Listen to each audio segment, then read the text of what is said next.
selamat sore pemirsa. Kembali bertemu dengan saya Alda Gustari dan rekan saya. Dan dengan saya Suki Abdul. Seperti biasa, Suara Parlemen Petang edisi hari ini Kamis 1 April 2021. Seperti biasa kami akan menghadirkan informasi seputar dinamika, aktivitas dan juga kegiatan dari anggota Dewan Perwakilan Rakyat Republik Indonesia. Alda, apa kabar hari Kamis ini? Senang sekali Uki, saya baik hari ini. Uki gimana hari ini? Alhamdulillah baik, tapi mungkin kalau misalnya melihat kejadian yang baru saja kemarin terjadi, mungkin ini sedang berduka ataupun juga ada kekhawatiran terkait dengan bagaimana serangan teroris terjadi di Mabes Polri ini, Alda. Betul sekali. Serangan teroris ini tentunya sangat mengejutkan ya Uki, di tengah pandemi. Ternyata kok masih ada aja yang menyerang Mabes Polri seperti itu kan? Ini adalah kejadian runtutan kedua. Sebelumnya adalah serangan bom bunuh diri juga terjadi di Gereja Katedral di Sulawesi Selatan, Makassar. Tapi kita tidak akan membahas hal tersebut, kita akan membahas terkait dengan tajuk sepekan dan juga mungkin nih besok ini adalah banyak sekali mungkin sudah mempersiapkan diri untuk libur akhir pekan secara Jumat, Sabtu, Minggu. Betul tapi sekali. Tetap nggak boleh kemana-mana kalau bisa ya. Nggak boleh kemana-mana, kalaupun harus keluar rumah, Betul. tetap patuhi protokol kesehatan. Nah, kita tidak akan berpanjang lebar, kita langsung saja masuk dalam headline media online.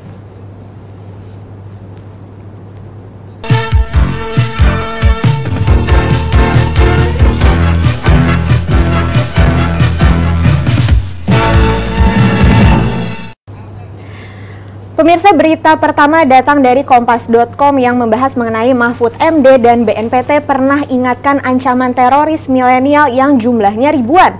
Seorang perempuan menyerang Mabes Polri di Jakarta Rabu 31 Maret 2021. Perempuan yang diketahui berinisial ZA itu sempat 6 kali melakukan tembakan ke arah anggota kepolisian.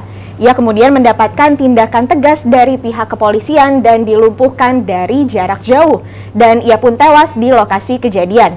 Kapolri Jenderal Polisi Listio Sigit Prabowo menyatakan bahwa ZA adalah seorang simpatisan ISIS dan menjalankan pola lone wolf atau bergerak sendiri saat melancarkan aksinya. Belakangan diketahui ZA masih berusia 25 tahun, usia yang terbilang masuk kelompok milenial. Keterlibatan anak muda dan generasi milenial dalam rangkaian anti-teror dalam beberapa waktu terakhir meningkat cukup signifikan. Ya, saat dilakukan penembakan oleh tim dari Mabes Polri ini juga ditemukan kartu anggota Perbakin dan juga surat wasiat untuk kedua orang tuanya, seperti itu ya. Kita beralih ke sindonews.com, ini terkait Ketua Komisi 3 DPR Herman Heri desak Polri usut tuntas jaringan terorisme. Ini Ketua Komisi 3 DPR RI Herman Heri mengutuk aksi terorisme di tanah air. Dia pun mendorong Polri untuk memperkuat fungsi pengamanan di tengah masyarakat, apalagi kata dia warga akan mempersiapkan Hari Raya Paskah dan juga bulan puasa. Sebagai Ketua Komisi 3 DPR RI tentunya saya mengecam dan juga mengutuk aksi terorisme yang belakangan terjadi di tanah air. Dan ia pun menilai tindakan teroris tersebut sungguh sangat melukai rasa kemanusiaan yang tidak dibenarkan oleh seluruh umat agama. Oleh sebab itu saya mendesak aparat kepolisian untuk mengusut tuntas jaringan terorisme di tanah air. Ya, dan berita ketiga pemirsa datang dari detik.com. Yang membahas mengenai update syarat perjalanan terbaru darat, laut, dan udara yang berlaku hari ini. Berencana membawa kendaraan melakukan perjalanan darat atau melintasi Pulau Jawa, Bali, atau wilayah lain, pemirsa. Nah, pemirsa wajib tahu kalau pemerintah sudah memperbarui syarat perjalanan di dalam negeri di tengah pandemi COVID-19. Nah, lalu apa saja syaratnya? Terlepas dari larangan mudik yang akan berlaku pada 6 hingga 17 Mei, pemerintah telah menetapkan aturan baru tentang syarat perjalanan. Dan itu tertuang dalam surat edaran atau SE Satgas nomor 12 tahun 2021. Aturan tersebut berisi beberapa poin baru yang wajib dipenuhi pelaku perjalanan. Syarat perjalanan terbaru ini dibagi menjadi dua, yakni untuk tujuan Pulau Jawa dan luar Pulau Jawa, serta Pulau Bali. Nah, mungkin ada sebagian masyarakat atau juga pemirsa yang akan melakukan perjalanan ke luar wilayah ataupun juga di Pulau Jawa maupun juga luar Pulau Jawa harus mencari tahu dulu informasi-informasi terkait dengan bagaimana persyaratan-persyaratan itu ya, Daya? Ya, betul sekali. Kita beralih ke halaman republika.co.id, ini terkait dengan Muti serangan teror Mabes Polri, tamparan keras pada kepolisian. Pimpinan Pusat Muhammadiyah menilai serangan teror yang terjadi di Mabes Polri pada Rabu sore seperti tamparan keras terutama bagi pihak kepolisian. Sebab serangan ini menyiratkan pesan bahwa ancaman terorisme di tanah air masih menjadi momok yang sangat serius. Menurutnya serangan ini tidak boleh dianggap sederhana sebab menyiratkan pesan bahwa ancaman terorisme di tanah air masih menjadi momok yang sangat serius. Maka dari itu, ia mendorong agar institusi kepolisian ini harus lebih mempertebal pengamanan dan juga pengawasan dalam memberantas terorisme di Indonesia. Bukan hanya melindungi masyarakat, termasuk ancaman bagi kepolisian itu sendiri. Ya, dan berita terakhir pemirsa datang dari cnnindonesia.com yang mengatakan politikus PDIP habis triliunan rupiah namun deradikalisasi masih gagal. Anggota Komisi 1 DPR RI dari fraksi PDIP TB Hasanuddin menyatakan program deradikalisasi yang dilakukan pemerintah gagal. Program tersebut juga telah memakan anggaran hingga triliunan rupiah. Hal tersebut disampaikan TB merespon aksi teror di Gereja Katedral Makassar, Sulawesi Selatan dan Mabes Polri, Jakarta dalam waktu kurang dari 1 pekan. TB mengatakan salah satu penyebab kegagalan deradikalisasi adalah metode dan teknik yang tersebar di kementerian, lembaga, hingga organisasi kemasyarakatan. Menurutnya, metode dan teknik tersebut membuat deradikalisasi menjadi tidak terarah dan kerap diduplikasi. Ya, kalau misalnya kita melihat apa yang terjadi pada pelaku teror yang baru saja terjadi di Mabes Polri maupun juga di Gereja Katedral di Makassar, ini pelakunya tadi Alda juga sampaikan ini milenial dan juga ini mungkin perekrutannya juga lebih mudah seperti itu melalui sosial media. Kita harapkan sekali lagi mungkin BNPT dan juga seluruh pihak kepolisian Densus 88 bisa terus mengintensifkan, dan juga ini yang mungkin sangat disayangkan Ida, kalau misalnya serangan teror terjadi baru pengamanan super ketat, namun nanti selang beberapa bulan atau minggu kendor lagi seperti itu ya. Betul, itu yang sangat disayangkan. Seharusnya pengamanan ini harus tetap ketat, apalagi kita nih di DPR RI ini kan objek vital nasional. Betul, ini harus tetap ketat apapun yang terjadi. Betul sekali. Nanti kita akan kembali lagi pemirsa dengan tajuk sepekan. Yang pertama kita bahas ini terkait dengan bagaimana nih Bulog harus serap gabah petani setelah jeda berikut ini.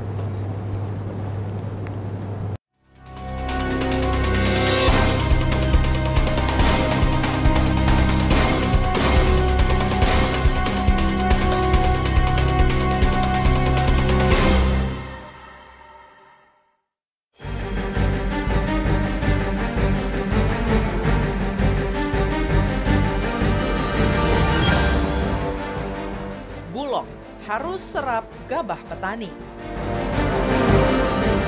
Penyerapan beras produksi dalam negeri oleh Perum Bulog belum optimal. Hal ini menyebabkan harga gabah di tingkat petani mengalami penurunan. Pemerintah harus menjelaskan kendala yang akibat penyerapan gabah atau beras yang tidak maksimal, sehingga dapat dicarikan solusi bersama agar beras produksi dalam negeri terserap maksimal dan terjual dengan harga yang layak. DPR mempertanyakan komitmen dan keseriusan pemerintah dalam menyerap gabah atau beras petani. Mengingat petani telah berupaya agar hasil panennya memenuhi standar yang ditetapkan Bulog dan tidak terserapnya gabah atau beras tentu akan merugikan petani yang telah bercocok tanam dan mengeluarkan ongkos produksi dalam jumlah yang tidak sedikit. Untuk itulah pemerintah harus menjaga stabilitas harga gabah atau beras dan memastikan bahwa beras petani yang diserap petani dihargai sesuai dengan harga pembelian pemerintah atau HPP yang telah ditetapkan dalam Peraturan Menteri Perdagangan Nomor 24 Tahun 2020. DPR pun meminta pemerintah mempertimbangkan dengan matang rencana impor beras dengan memperhitungkan secara akurat stok cadangan beras sehingga masyarakat khususnya petani tidak dirugikan akibat kebijakan impor pangan.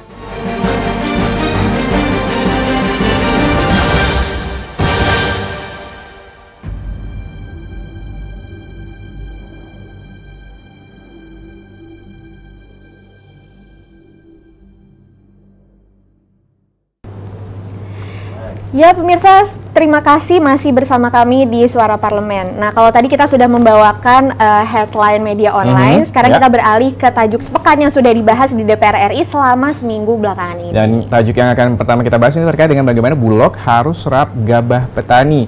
Ini kemampuan Bulog dalam menyerap gabah hasil panen petani ini dipertanyakan. Sebagai BUMN pangan, Bulog harusnya dapat menyerap hasil panen petani lokal dengan maksimal.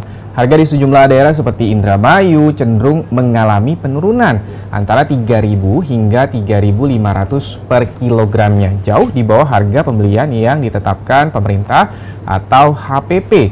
Sehingga kinerja Bulog dipertanyakan kemampuannya dalam membeli ataupun juga menyerap gabah dari petani sesuai dengan HPP. Itu menurut Wakil Ketua Komisi 4 DPR RI Deddy Mulyadi. Dan juga Deddy Mulyadi menambahkan bahwa banyaknya penumpukan beras di gudang ini lebih disebabkan karena Bulog ini tidak bisa menjualnya.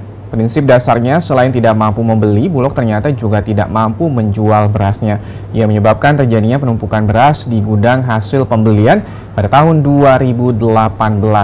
Sementara itu, Wakil Ketua Komisi 4 DPR RI lainnya, Hasan Aminuddin, ini berpendapat bahwa pemerintah harus berkomitmen melakukan pemenuhan pangan yang terjangkau melalui upaya peningkatan produksi komoditas pertanian. Oleh karena itu, ia meminta Perum Bulog meningkatkan sinkronisasi dan juga koordinasi dengan kementerian dan juga lembaga terkait, terutama dalam melakukan penyerapan. Jadi ini terkait dengan bagaimana rencana impor yang sempat digulirkan wacananya oleh Menteri Perdagangan Republik Indonesia, namun ada sejumlah ataupun juga pro dan kontra. Akhirnya untuk sementara ataupun juga untuk sementara waktu nih impor beras 1 juta ton ditunda terlebih dahulu ataupun juga tidak akan dilakukan impor seperti itu ya. Iya betul sekali. Uki, kalau kita berbicara mengenai Bulog ini memang dilematis karena sebenarnya Bulog ini seharusnya menjadi badan pangan nasional seperti itu, tapi memang dananya terbatas. Ini kan memang dilematis ya Uki kalau misalnya berbicara mengenai Bulog. Betul sekali, dan kita nanti akan kembali dengan tajuk selanjutnya nih, akan membahas terkait dengan teror bom gereja Katedral Makassar setelah jeda berikut ini.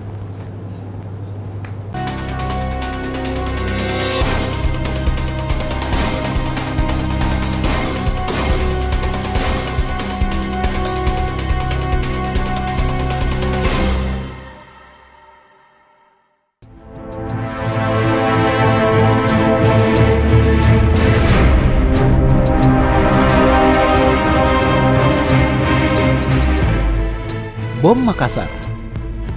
DPR mengimbau masyarakat agar tetap tenang dan tidak terprovokasi sehingga melakukan hal-hal yang justru dapat memperkeruh suasana. Untuk itu, kita serahkan proses pengusutan sepenuhnya kepada aparat keamanan.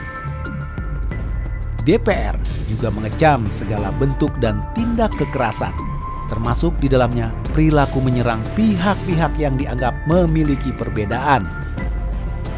Dia menegaskan, kekerasan bukanlah ajaran dari suatu agama apapun.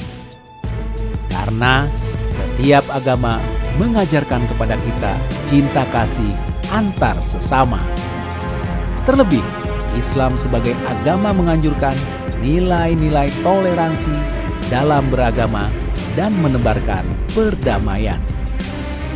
Semoga hal ini adalah hal terakhir yang seharusnya bisa dicegah oleh intelijen kita, bukan harus menunggu kejadian. PBNU mendesak pemerintah Indonesia dan aparat keamanan untuk segera mengusut tuntas peristiwa tersebut dan menangkap pelaku kekerasan yang terlibat. Kami percaya aparat akan bekerja keras secara maksimal dan profesional.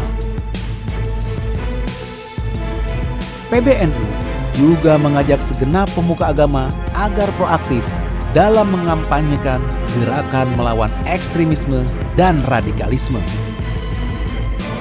Tokoh agama memiliki peran sangat penting dalam menyampaikan pesan-pesan menyejukkan.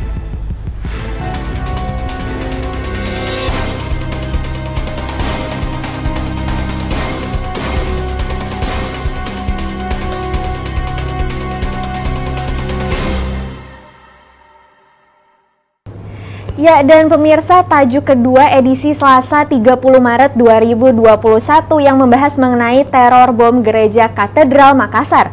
Serangan teror kembali terjadi di Indonesia.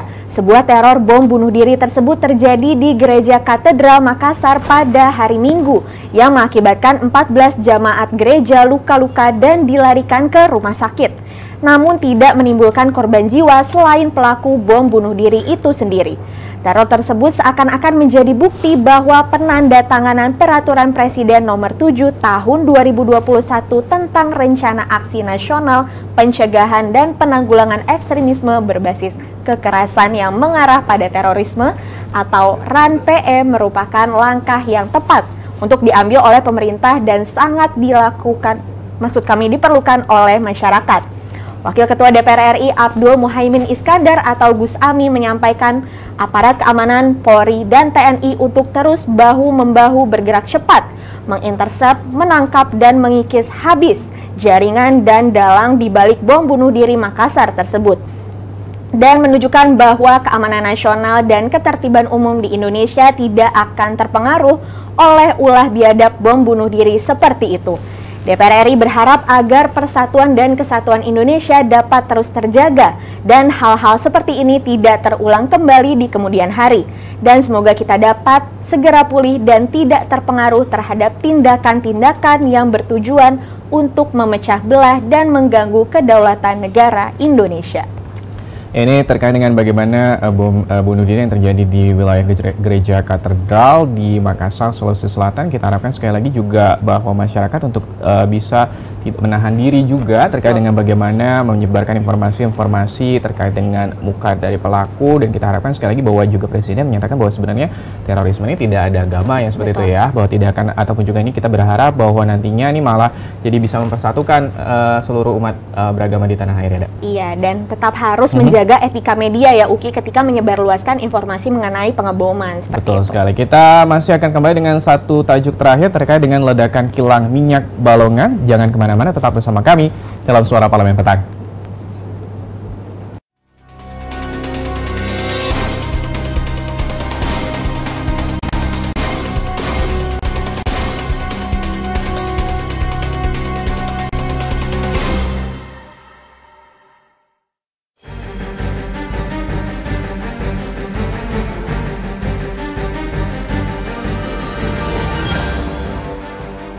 Balongan terbakar. Kebakaran besar terjadi di kilang minyak Balongan, Indramayu, Jawa Barat pada hari Senin pukul 00.45 waktu Indonesia Barat. Kebakaran itu akibat hujan deras yang disertai petir di wilayah itu pada saat kejadian. Hal ini disampaikan secara resmi oleh pihak Pertamina.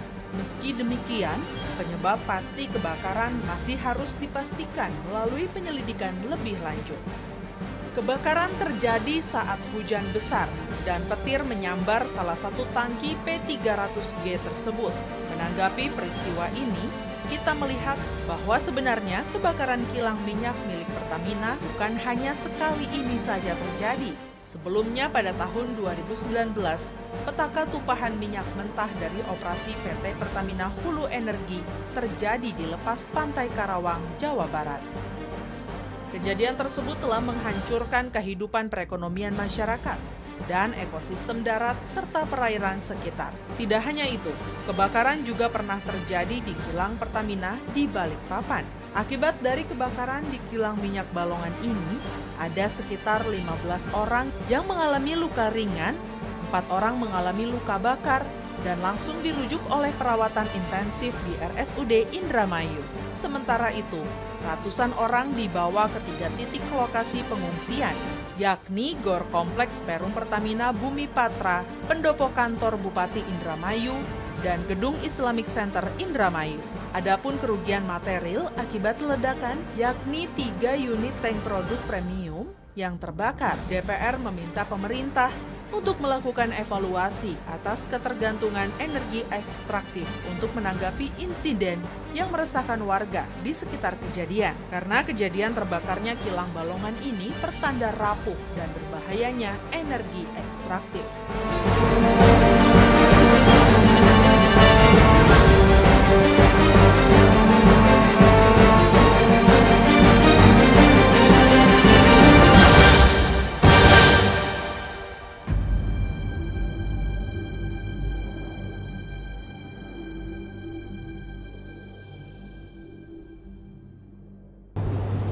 Ini ledakan kilang minyak Balongan, kilang minyak milik PT Pertamina RU6 Balongan, Kabupaten Indramayu, Jawa Barat meledak dan juga terbakar hebat hari Senin 29 Maret 2021 dini hari.